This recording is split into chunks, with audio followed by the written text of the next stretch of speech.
जब सूरज के कान खुलते हैं और वो आवाज आती है तो घोर शोर, उसकी आवाज के सामने संसार की कोई आवाज नहीं मालूम होती। ऐसी आवाज जब वो बर्दाश्त कर लेगा, उस आवाज में रम जाएगा, तो फिर इस आवाज को तब सुनता है। जब रम जाता नहीं एकाएक में, तो आप कहोगे वाले मतलब कहानी उड़ गए, कहानी खत्म हो गई, सुनते ही नहीं आप ए करोगे, वो कुछ भी बोलता रहेगा तो ऐसा नहीं, क्योंकि अंदर से वो घाट खुल जाता है। घोर शोर का घाट खुल जाए, हर वक्त बाड़ी होती रहती है, हर 24 घंटे सोते रहो तो हो रही, जग रहो तो हो रही, भजन हो रहा तो हो रही, देख रहे हो तो हो रही है, रोटी बना रहे हो, खेत में काम कर रहे हो, खुद सुन रहे हो। बोलो सोन मंडल दुन सारगी किंगरी बजे। और उधर में जब गए उधर तो सुन मंडल में दस्तक द्वार में पहुंचे तो किंगरी सारंगी बज रही, वो तो उनके मुख से ही बजते थे।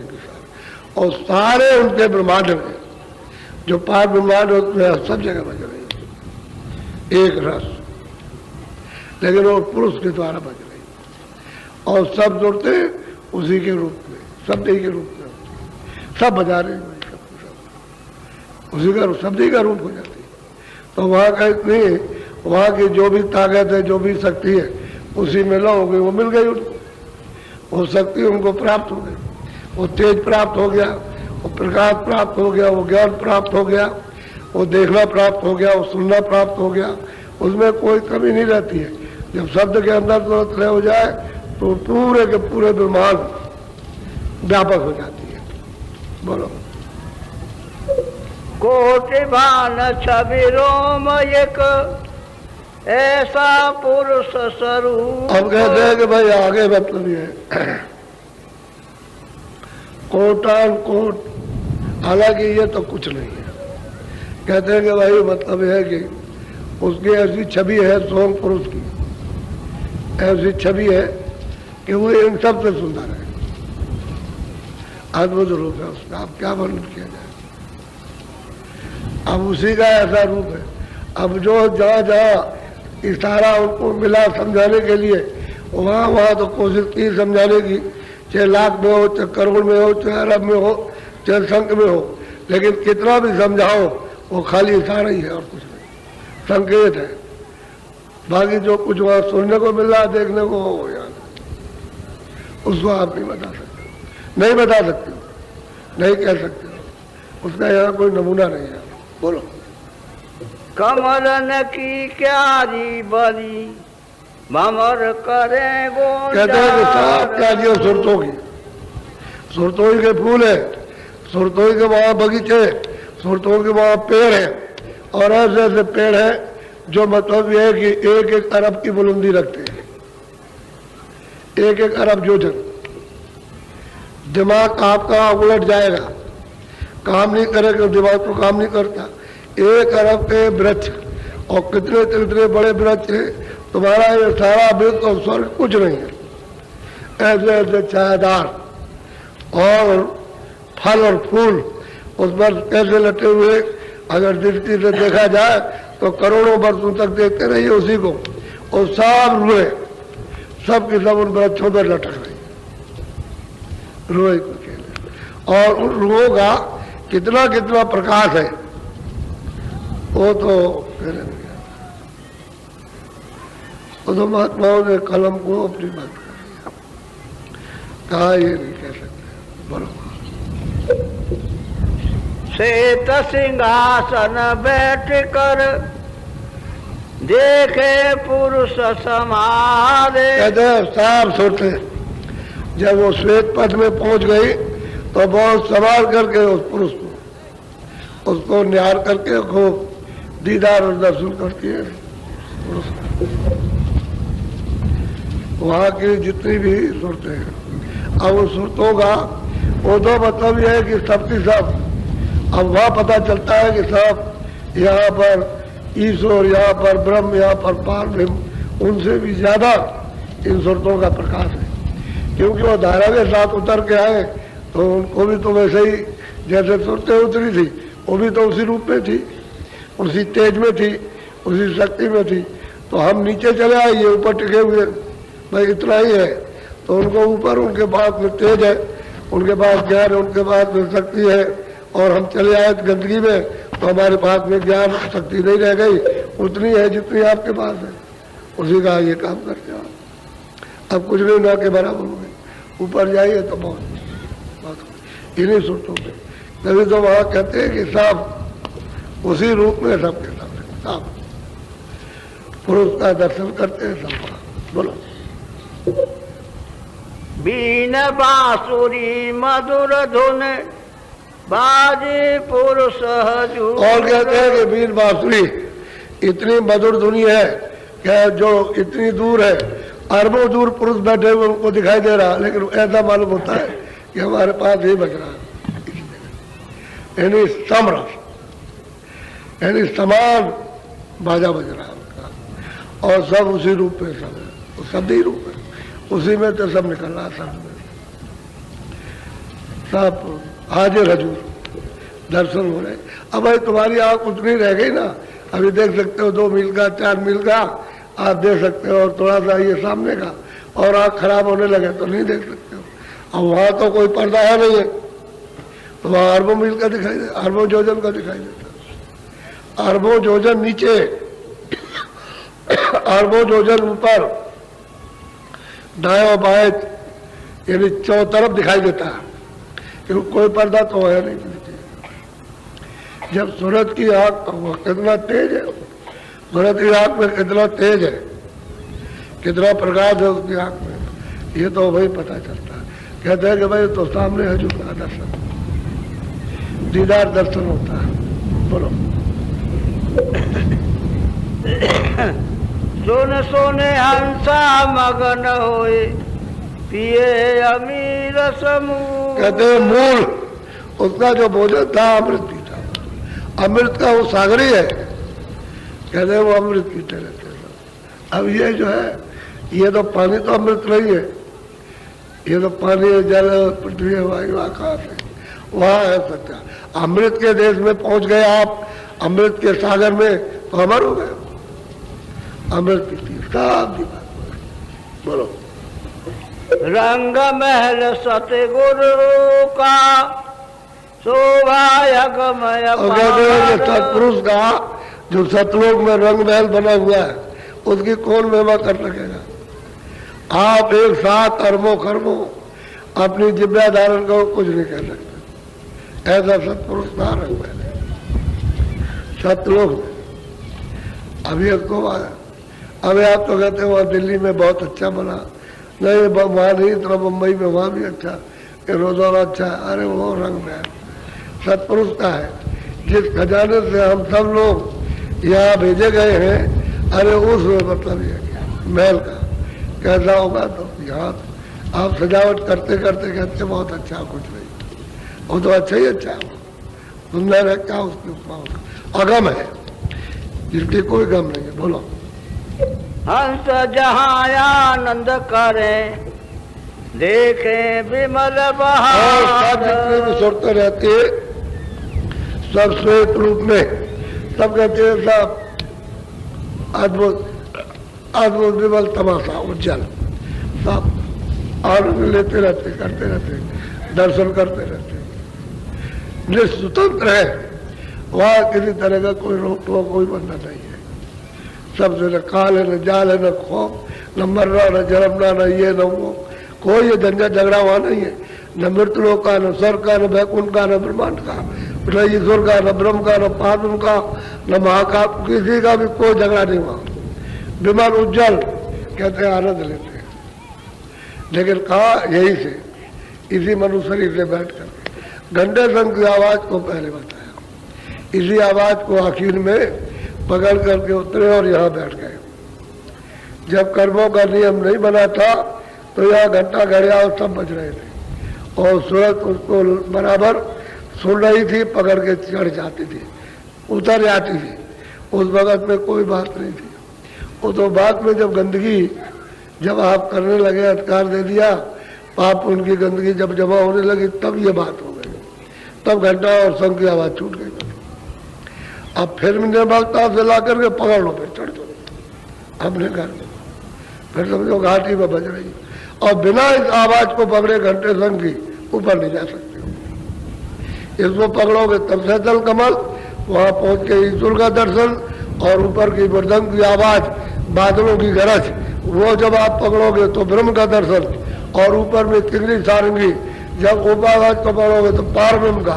इसी तरह से एक स्थान से दूसरे से सुनते चलो, पकड़ के चढ़ते चलो, तब आप अपने घर में जाओगे। ऐसे नहीं जा सकते। आने का तरीका और जाने का तरीका, आने का रास्ता जाने एक ही रास्ता, ये तुम्हारी इंद्रियों के बाहर आने को रास्ता। अंधेरे के इधर चले गए, अंधेरे में इधर चले गए, उधर चले गए, कोई इधर चला गया, कोई कहता है इधर चले चलो, कुछ उधर एक ही रास्ता, एक ही रास्ता जाने का, एक ही रास्ता। वो महात्माओं के मालूम है, नहीं तो तुमको कुछ पता नहीं चलेगा। बोलो। अब यारत पूरन भई। अब वो सुरत कहती है जिसको गुरु महाराज ने कृपा करके पहुंचा दिया, कहते हैं भारत पूरा हो गई। ये मतलब पूरी हो गई, पूरा अवतार पा लिया, पूरे दर्शन किए, हजूर के दर्शन पूरे किए, साहब के दर्शन। उनको साहब भी कहते हैं, उनको हजूर भी कहते हैं, उनको मालिक भी कहते हैं, सतपुरुष भी कहते हैं, सब वहीं से आए। और फिर ऊपर जब जाना है तब तो उन्हीं के बल से तो भेज देते हैं आप, वो तो फिर अपना बल देकर उनको ही जा जाते हैं, क्योंकि उसमें तीनों में उनका रूप है, अनादि पुरुष का। तो जाओ, उनका रूप देख लिया, हो जाओगे आप वहाँ, उसमें कोई बनावट नहीं है, हाजिर हजूर है, इसलिए वो सत्पुरुष है, सबसे अलग। बोलो। अब यारत पूरन भई, मन पाया विश्राम। कहते भाई विश्राम हो गया, अब मन को भटकना भटकना नहीं है। क्यों कि ये चढ़ करके अपने भंडार में पहुंच गया, बुद्धि अपने भंडार में, चित्त अपने भंडार में, अहंकार अपने भंडार में, इसके जाल से छूट गए और जो कारण भी था उससे भी अलग हो गए और निकल करके सबसे परे जाके अपने देश में पहुंच गए। अब किसी तरह का कोई बंधन नहीं रहा, जहां से आई थी तुरंत वहां पहुंच गए। तो मैं ऐसा कोई, मैं उस जमाने की बात थोड़ी करता हूँ सज्जों की, मैं तो सज्जुग को आज तुम ले आओ,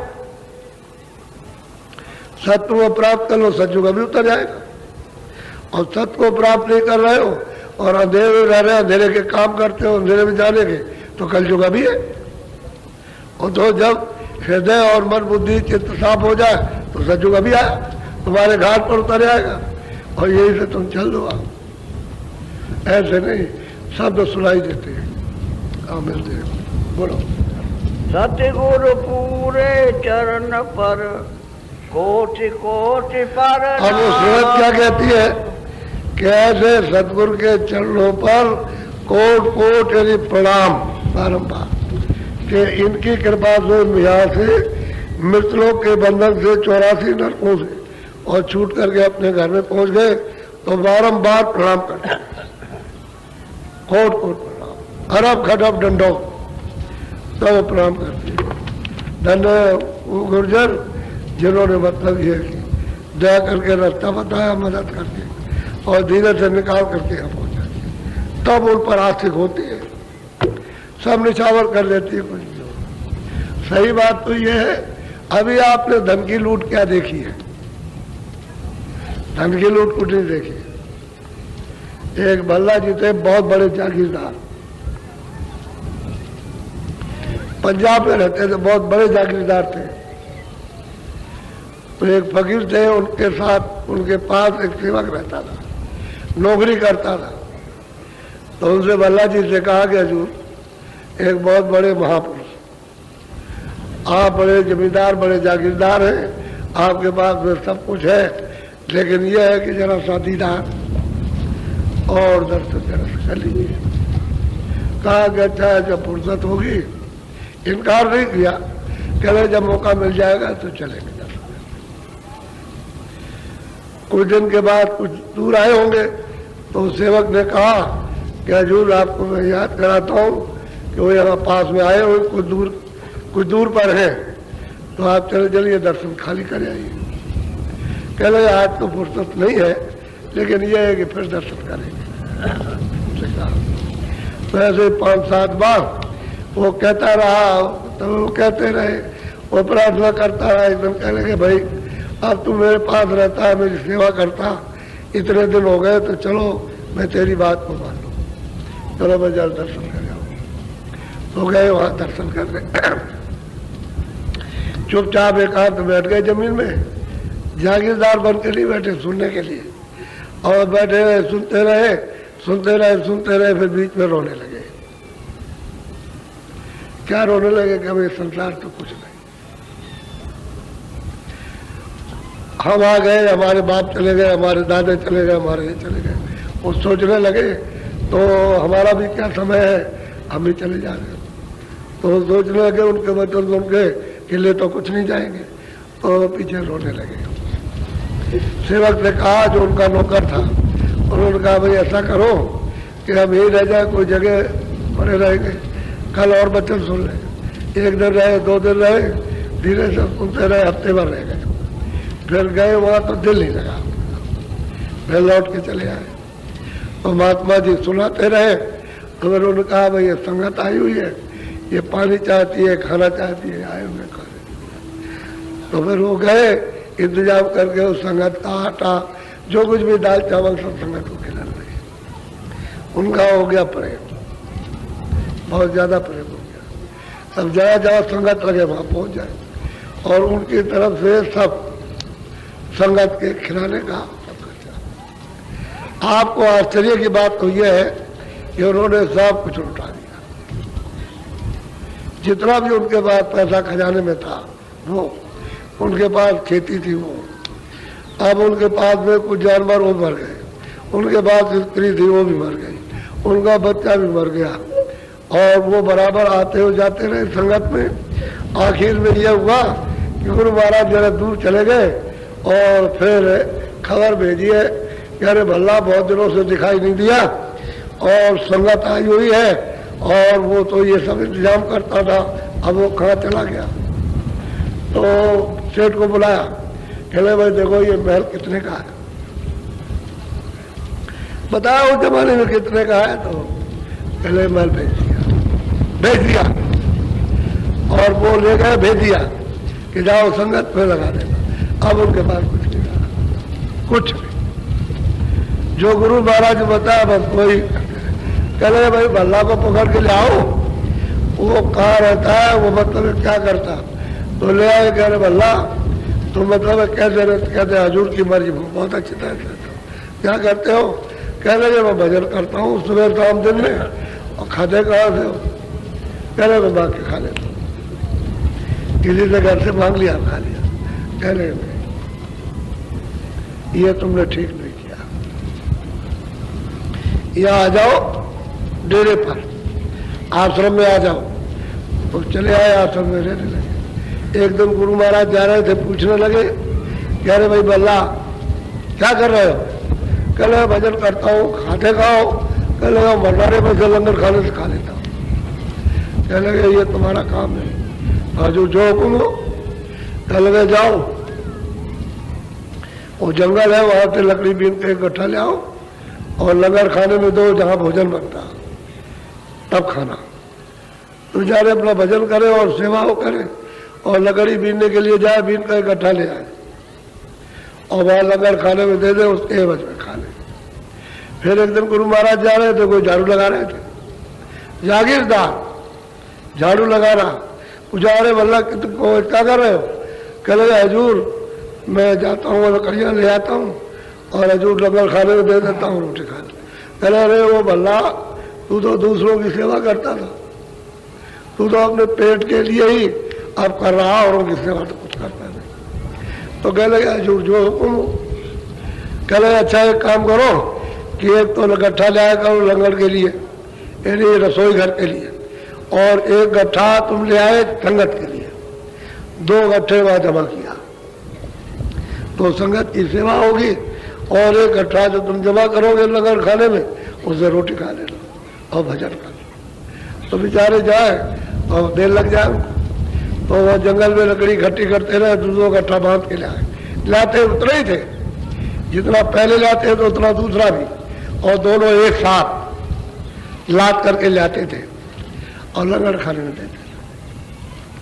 एक दिन गुरु महाराज ने किसी के लिए कुछ काम के लिए कह दिया होगा, तो वो काम करता रहा, पूरा नहीं हुआ। जब सूरज डूबने लगा तो कहा कि अरे उससे कहो कि दौड़ के जाए जंगल में और जल्दी से लकड़ खाने के गट्ठे ले आए। तो बेचारा चला गया, जंगल में लकड़ी बीनता रहा, अंधेरा हो गया। उसी अंधेरे में गट्ठर बांध करके जब चलने लगा तो रास्ता छूट गया। इधर जाना था, ऐसे रास्ते में चला गया। तो चला गया आगे, तो उसको ये नहीं मालूम था कि गड्ढा है। उसी गड्ढे में दोनों गट्ठे लेके गिर गया। अब गड्ढा इतना ऊंचा कि ऊपर हाथ करे तो पहुंच ना सके, और उसी गड्ढे में खड़ा है। गड्ढे में खड़ा है तो 8, 9, 10 बज गया। तो गुरु महाराज ने बुलाया कि अरे भाई वो नहीं आया, क्या बात हो गई, जंगल में क्या भूल गया? हम उसका इंतजार कर रहे बैठे बैठे कि अभी तक गट्ठे लेकर के नहीं आया, चलो उसकी खोज करने चल गए।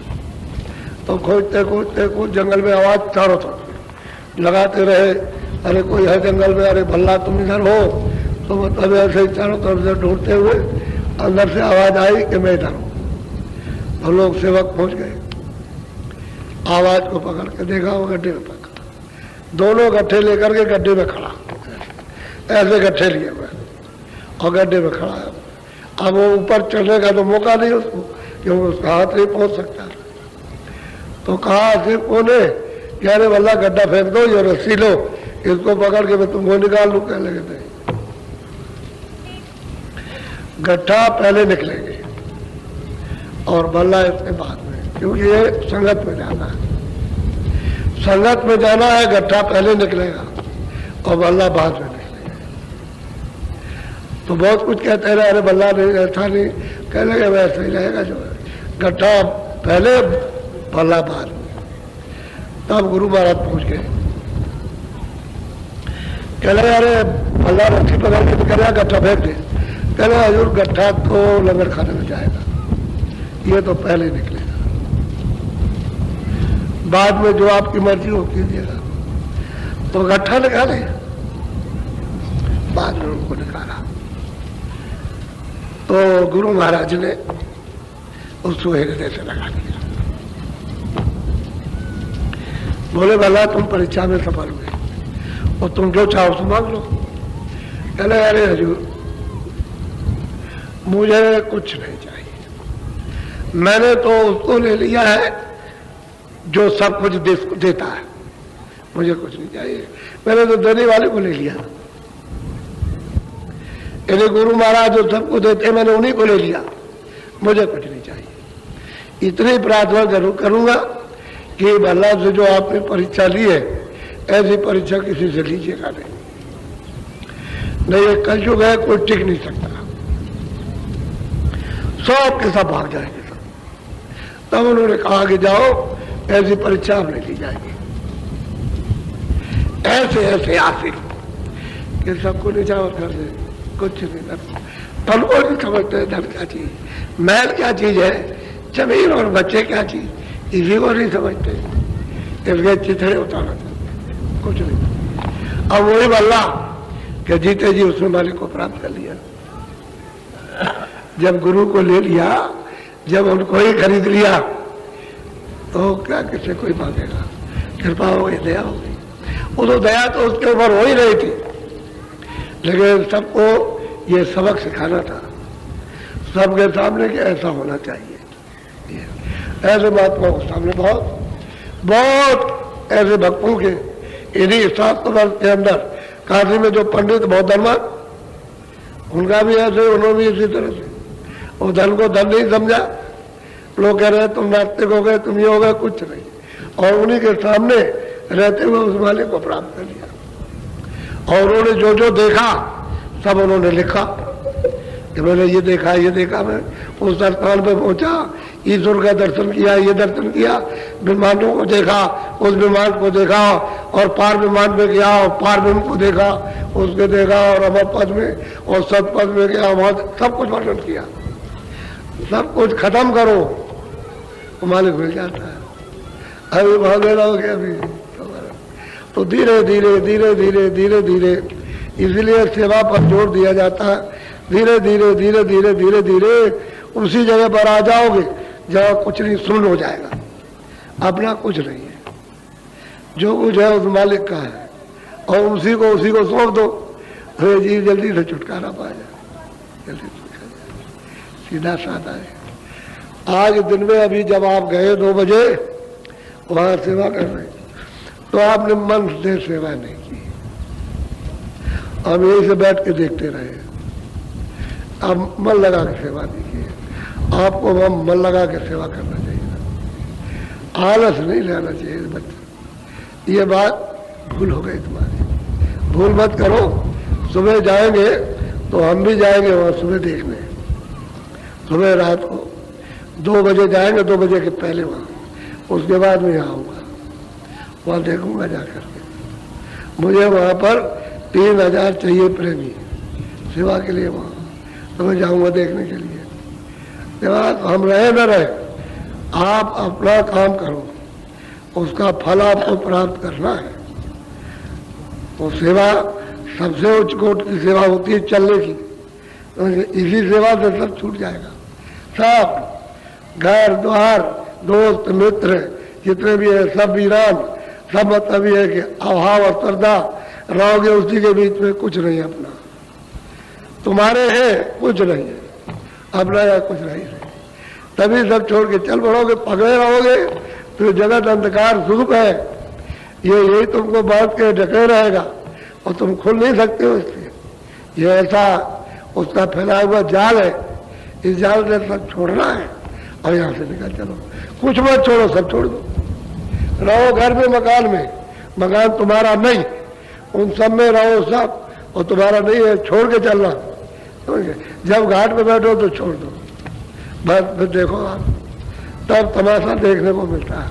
और पकड़े रहोगे तो फिर यही सब मांगते रहते हो झूठी चीज। ये नहीं कि भाई अंदर जल्दी से हमारी सूरत, हमारा मन बुद्धि साफ हो, जल्दी से अंदर चले और दर्शन दीदार करें, अंदर निकल के देखें। और उधर खुले हुए लोग, उधर कोई बंद नहीं है, उधर खुले हुए अपनी अपनी रचना में सब खुले।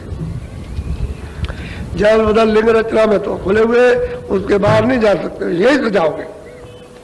इस शरीर से को छोड़ो और उसमें जाओ तो उस शरीर से उसको भी छोड़ दो, लेकिन रहोगे इसी में, सीधे यही आना और यही से सीधे वापस जाना। सबको छोड़ते हुए परे हो जाओ, आते रहो फिर जाते हो। ये ऐसी चाल ये है सूरत की घाट से, और सब इस तरह का। वो तुम्हारा आधार है हमेशा सदा का, और छूट गया, उसी आधार को पकड़ना है। वेद ही को साथ ले, वो तुम्हारी पूरी मदद करेगा। वेद ही साथ नहीं सकता। अब ये किसको सुनाया? अब कोई लेने वाला हो तो उसको मतलब ये कि सुनाया और दिया जाए, लेते ही नहीं। संसार बात झूठी चीज, ये झूठी मांगते हो झूठी चीज को, तो फिर वो तुम्हारे लिए दुखदाई हो जाती है। फिर उसमें फंस जाते हो और भूल जाते हो। तो फिर क्यों ऐसा करते हो? उसमें रहो, तुम्हारे पास वो भी रहे और कुछ नहीं है। यही बात। बोलो जय गुरुदेव, जय गुरुदेव।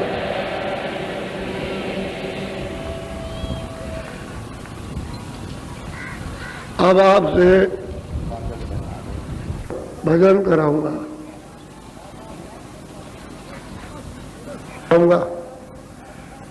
अब कुछ जाना शुरू हो गया, कल है अंतिम दिन, तो धीरे धीरे अब चलने की तैयारी कल से करो, धीरे धीरे। लेकिन सुबह की सेवा में वहाँ 3000 प्रेमी पहुंचेंगे। मैं वहाँ पहले देखने के लिए सीधा जाऊंगा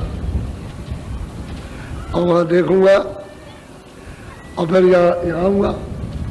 तो जो जाने वाले हो पहले पहल, वो तो यहाँ बैठ जाओ। मैं सुबह 2 बजे के लगभग यहाँ मिलूंगा आपको, और फिर उसके बाद सत्संग होगा सुबह, और फिर उसके बाद फिर जाने वालों से मिलूंगा। तो जो जाने वाले वो और जो यहाँ पीछे जाएंगे, पीछे करते जाएंगे, तो सब लोग मिल जाओगे और सब लोगों को कुछ ना कुछ चलते समय पर कुछ ना कुछ आपको मिलता जाएगा। उसको रखे रहो, अपने साथ फेंका फाकी मत किया करो।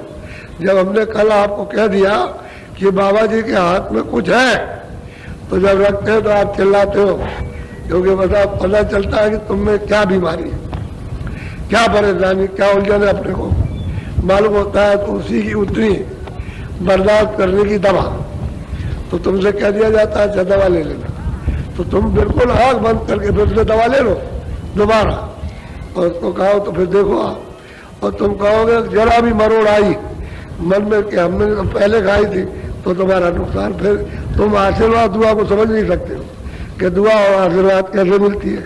वो तो कोई ना कोई आधार होता है, ये लो तो इसी में आधार हो गया, ऐसे नहीं कि बगैर वैसे। तो उससे ये मालूम रहेगा कि हमको इसके सहारे कुछ मिल गया, सहारे से मिलता है। कोई भी चीज होगी सहारे से मिलेगी। ये ऐसा ही देश है, सहारा पा जाओगे तो तुमको विश्वास हो जाएगा, और सहारा नहीं मिलेगा तो विश्वास नहीं होगा, चाहे कितना कुछ करो। अब तुम्हारा हो कुछ भी कर दिया तो विश्वास नहीं होता, विश्वास तो आएगा सहारे से। इसलिए आप लोग उस बात को समझा करो कि हम मतलब ये है कि हम कुछ ना कुछ आपको देते हैं, परमार्थ का भी और स्वार्थ का भी, और मेहनत आपके साथ करते हैं, मेहनत पूरी करते हैं। अभी हम बुढ़े हैं, अब मतलब बहुत तुम झपट मारते हो, लेकिन हम बहुत मेहनत करते हैं ताकि तुम्हारा नाम हो जाए। और हमको आज तुमने वहां पर उखाड़ दिया, बिल्कुल